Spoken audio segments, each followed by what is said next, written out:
In 2013, I came to Cape Town, working in the film industry, and then I rented with my cousin in observatory. And that time, yes, I would get nice jobs, and I could afford to pay the rent until I didn't have a job. But meanwhile, while I was still in ops, I would come here, volunteer with Andre, work for him, whatever, and loving the space, animals and everything, until I couldn't afford to pay rent.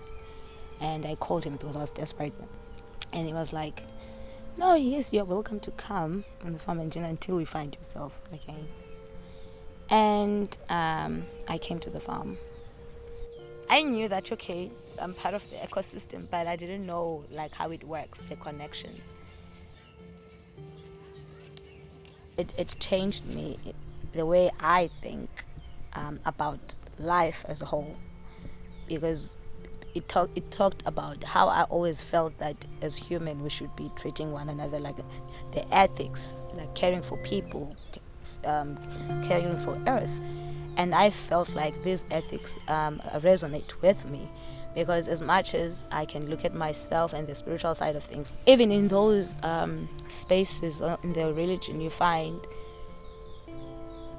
it's a practice, but when you look at ethics, you don't even find them. So I was like, it would be nice even everyone, churches to schools, to adapt these ethics, because I think this is how we as humans should be thinking about our presence on earth and about how we treat one another. So I did that training, which made me to talk like this now. I've learned a lot in the process by receiving the information and by doing practical work on the ground, being interested in designing thinking, because it's not just a garden, but it's a holistic approach. It's how you design your lifestyle, how you design your life.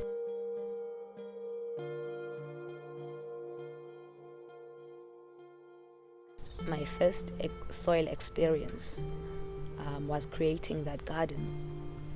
And then I was so, the connection with me and that garden and that soil, it was my learning, and because I was part of every process of it.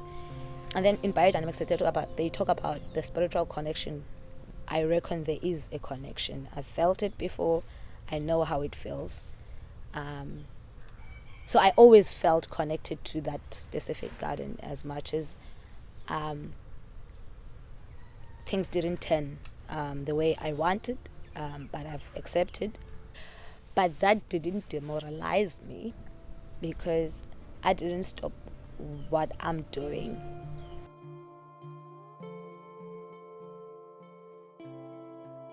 At that time, I was involved in the food sovereignty campaign, where I will help youth and schools to start their own gardens. So I shed a lot of energy by making new gardens, meeting new synergies, and when those synergies happens, it's something that I always enjoy to see.